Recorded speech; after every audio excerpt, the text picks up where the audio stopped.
नमस्कार साथियों, मैं संजय कुमार कैमूर। साथियों,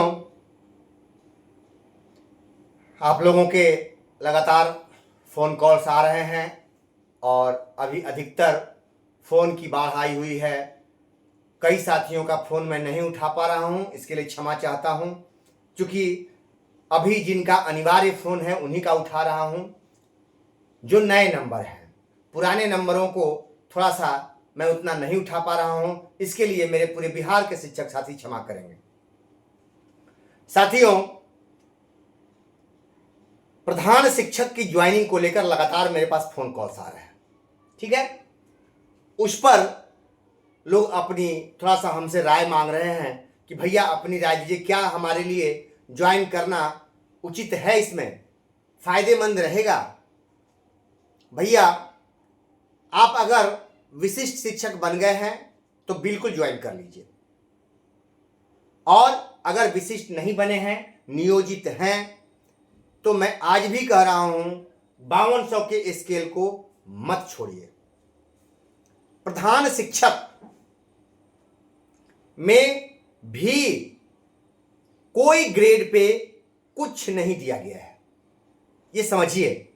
30,500 एक फिक्स वेतन है और उस नियमावली को भी क्लियर नहीं किया गया है अभी। और आप देखिए, अभी बीओ का जो नोटिफिकेशन निकला था, 1 अरब रुपया पास हो गया था, उसमें स्पष्ट है कि 29,200 और 35,400 वो राज्य कर्मी। ठीक है, 8वां वेतन उसमें नहीं पूछना पड़ेगा मिलेगा कि नहीं मिलेगा, इसमें कोई संशय नहीं है। लेकिन इसमें आप क्लियर हैं कि 8वें वेतन का लाभ नहीं मिलेगा। जब सदन में सरकार ने कह दिया विद्यालय अध्यापक और विशिष्ट को नहीं मिलेगा, तो नहीं मिलेगा, तो आप 5200 के को छोड़ करके आप नहीं जाएंगे। नहीं तो आगे नुकसान और फायदे आप खुद समझिएगा, वो समय बताएगा, मैं नहीं बताऊंगा, समय बताएगा। बहुत सारे साथी जैसा कि बता रहे हैं, बहुत सारा लोग अभी भी गुमराह कर रहे हैं। तो मैं कहता हूं कि अब भी संभलिए भाई, गुमराह नहीं कीजिए लोगों को। तो प्रधान शिक्षक के पद पर आपको वेतन में फायदा नहीं होगा, विशिष्ट हैं तो आपको फायदा है, ज्वाइन कर लीजिए। लेकिन अगर नियोजित हैं तो आपको फायदा नहीं होगा, ये आप लिख लीजिए। फिर आगे आपकी मर्जी, आप स्वतंत्र हैं, आप भी बुद्धिजीवी हैं, अपना खुद सोच सकते हैं कि क्या बेटर है। हम भी सुनते हैं लोगों की बातों को, लेकिन हमको जो निर्णय निकालते हैं सही लगता है तो करते हैं। तो आप मेरी बातों को सुन जरूर रहे हैं, लेकिन अपने सोच करके निर्णय लीजिएगा। चौथे और 5वें चरण में कितना फॉर्म, ये एक प्रश्न है। क्योंकि पहला, दूसरा और तीसरा में, पहले और दूसरे में तो सरकार रोज निकालती थी, आज इतने फॉर्म लोगों ने भर दिया, आज इतने फॉर्म, लेकिन आज क्यों नहीं निकाल रही है। तीसरे में भी वही हाल हुआ, फार्म का कोई गिनती नहीं कि कितना निकला, लास्ट में एक आंकड़ा निकल गया कि इतना लोगों ने फार्म भर दिया। ठीक है, लेकिन चौथा 5वां चरण का शुरू है, लेकिन अभी तक न्यूज नहीं मिला कि पहले, दूसरे दिन, तीसरे दिन कितना फार्म पड़ा है, कोई न्यूज नहीं है। समझिए बात को। आप शिक्षक साथी जो हमारे पास फोन कर रहे हैं, मेरी बात को सुन रहे होंगे। कई साथी भैया फार्म भरे नहीं भरे, कई साथी फोन किए हुए हैं, आप मेरी बात को सुन भी रहे हैं। फार्म भरने की कोई आवश्यकता नहीं है। जब आपको जाना नहीं तो फार्म क्यों भर रहे हैं। ये मैसेज जाएगा कि आप लोग भर रहे हैं, ये मैसेज जाएगा, उससे सरकार खुश होगी। चलिए, हो सकता है कि भविष्य में मजबूर होना पड़े आपको ज्वाइन करने के लिए, ये भी हो सकती है। तो ये सब सारी चीजें हैं, इसलिए कोई फार्म भरने की आवश्यकता नहीं है। अगर फिर भी आप जाना चाहते हैं तो स्वतंत्र हैं, आप लोग बिल्कुल जा सकते हैं, उसके लिए मैं रोक नहीं सकता हूं। मेरी जानकारी है, मेरा जो अनुभव है मैं साझा कर रहा हूं, बाकी सोचना, निर्णय लेना आपका काम है। 2015 में 5200 का स्केल देना बहुत बड़ी भूल थी, जिसको सरकार ने 80% सुधार लिया।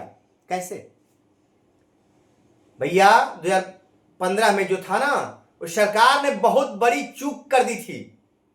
सरकार को अनुमान नहीं हुआ चूंकि घोषणा हो गया था, हमारे उस समय के मुख्यमंत्री जी ने घोषणा कर दिया, तो उनकी बात क्यों माननी थी। सरकार ने 5200 का स्केल लागू किया, लेकिन थोड़ी बहुत कटौती कर दी थी। लेकिन उतनी कटौती करने के बाद भी आज आप 50,000 पहुंच गए।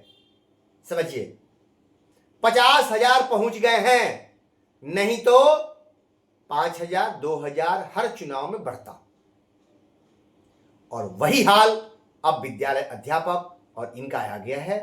अब सरकार की इच्छा पे है, अभी बहुत कुछ परत दर परत खुलेगा, सामने आएगा, देखते तो जाइए। 7 महीना हो गया, अभी तक फिक्सेशन नहीं हुआ भाई, अभी तक फिक्सेशन नहीं हुआ। और 1,11,00,000 हमारे बड़े बुजुर्गों को पेंशन जून का तुरंत जुलाई में मिल गया, खाते में चला गया। इतना बड़ा नेटवर्क, 1 करोड़ लोगों का काम हो गया। लेकिन सोचिए, 2 लाख लोगों का आज तक फिक्सेशन नहीं हुआ। क्या संविधान लिखा जा रहा है कि 2-4 साल लगेगा फिक्सेशन करने में? नहीं, मनसा ठीक नहीं है, यही मैं कह रहा हूं। समझिए, अभी भी नहीं समझे तो समझ लीजिए कि 80% सुधार कर लिया है सरकार ने, विशिष्ट बना दिया सरकार ने। 80% लोग विशिष्ट बन चुके हैं। सरकार ने अपना पैसा बचा लिया है। जो गलती 15 में हुई थी, सुधार कर लिया है सरकार ने। आप सुधर जाइए, अब नहीं सुधरिएगा तो अंजाम जो होगा वो तो सामने आ रहा है। जो होगा सामने आ रहा है, झेलना पड़ेगा। एक हर मोबाइल पर मैसेज दौड़ रहा है, मैं बिहार का मुख्यमंत्री नीतीश कुमार बोल रहा हूं, आपको पेंशन बढ़ा दिया। आप सुन रहे हैं ना? 1,11,00,000 हमारे बुजुर्गों को हमारे माननीय मुख्यमंत्री का अक्सर लोग मोबाइल पे सुन रहे हैं, मैसेज जा रहा है लगातार।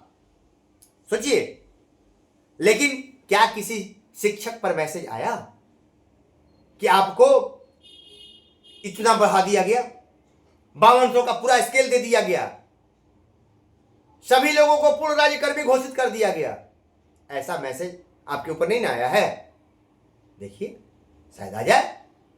सबको प्रमोशन मिल गया, वो भी। तो ये प्रक्रिया चल रही है, और देखिए क्या क्या हो रहा है, तमाशा देखते जाइए। मुख्यमंत्री जी की आवाज सुनते रहिए, अभी क्या क्या तमाशा हो रहा है, हम लोग तमाशा देखते रहें। और एक बात मैं और कहना चाहता हूं कि कुछ बंधु ऐसे भी हैं जिन्होंने कहा कि समूह ने ही, संघ ने ही मिलकर इतना तक पहुंचाया। कमेंट लोग करते हैं, अरे भैया आप नेतागिरी करो, मैं कहां कह रहा हूं। आप लोग 20 वर्षों से संघ चला रहे हैं, मैं कुछ कहा? संघ चलाइए, मैं कहां रोक रहा हूं। अपने संघ का बैनर, दुनिया हेन तेन वीडियो बना करके आप डालिए ना। हम आम शिक्षकों से हमको मतलब है। आप 20 वर्षों से संघ संगठन बना के बहुत दिलवाए हैं, तो दिलवाए हैं, मैं कहां कह रहा हूं कि नहीं दिलवाए। तो ये भी तो कहिए कि शिक्षकों का जो ये हाल हुआ भीड़ वाला, वो भी आप लोगों का ही देन है। ये भी तो खुल के बोलिए। बहुत सारी जानकारियां हैं, लेकिन उन चीजों को नहीं रखना चाहता हूं, उससे मतलब हमको नहीं है। इसलिए मैं आप लोगों से आग्रह करता हूं कि उस तरह का कमेंट नहीं करिए कि मगध का नाम ग्रुप कर दें, हटा दें। ये पूरा बिहार आपका है, मेरा है, सबका है। ठीक है? मैं कैमूर का हूं और कह दूं कि कैमूर मेरा है, कैमूर नाम हटा लीजिए। अरे भैया, क्या बपौती है क्या मेरी कैमूर? अरे सबका कैमूर है, पूरे बिहार का, पूरे भारत का कैमूर है। ठीक है? तो ऐसे वर्डों का यूज मत कीजिए, संयम बरतिए, क्योंकि कष्ट होता है। 20 वर्षों का किला ढहता है ना, अच्छे अच्छे राजाओं की चली जाती है जब रियासत, तो फायर होते हैं। तो वैसा मत बनिए, फायर मत होइए। ये समय है, समय हमेशा बदलता रहता है। ठीक है, सभी हम लोग आम शिक्षक हैं। मैंने जो कहा है मैं उस पर कायम हूं। भैया ग्रुप बना है, आप संघ चला रहे हैं, हमारे ग्रुप में रहिए, कोई हमको दिक्कत नहीं है। हाँ, संघ का प्रचार आपका करना हो कि फलाने अध्यक्ष, प्रदेश अध्यक्ष, तो हमारे संघ में उस चीज को मत डालिए। आप नॉर्मल शिक्षक की तरह हम स्वागत करते हैं आपका, लेकिन 20 वर्षों का मत दिखाइए हमको, वो हमको नहीं चाहिए। क्योंकि 20 वर्ष में बहुत सारी खामियां भी हैं जिसके चलते आज विशिष्ट में लोग भागे हैं। तो सिर्फ शिक्षकों की ही जिम्मेवारी नहीं, उन नेताओं का भी जिम्मेवारी रहा है जिनके चलते लोग भागे हैं। तो मैं क्षमा चाहता हूं। सारे नियोजित शिक्षक एक हैं, और अगर शिक्षक को कमजोर करने का काम किया तो बड़े बड़े नेताओं ने अपने स्वार्थ के लिए किया, वो भी जानते हैं। और बहुत सारी चीजें मालूम है, आपको भी मालूम है, हमको भी मालूम है कि चंदे का खेल आप खेलते रहिए ना, हम कहां रोक रहे हैं, हम किसी को नहीं रोक रहे हैं। आप चंदा लीजिए, खेलिए, संघ चलाइए, बहुत बड़ा संघ चलाइए, उसको चलाते रहिए, हमको नहीं कोई एतराज है। लेकिन आप संघ चलाइए ना, हम भी शामिल रहेंगे। पारदर्शिता और ईमानदारी रखिए, मैं तैयार हूं। लेकिन कोई संघ उसके लिए तैयार नहीं है, तो वैसा हमको नहीं चाहिए।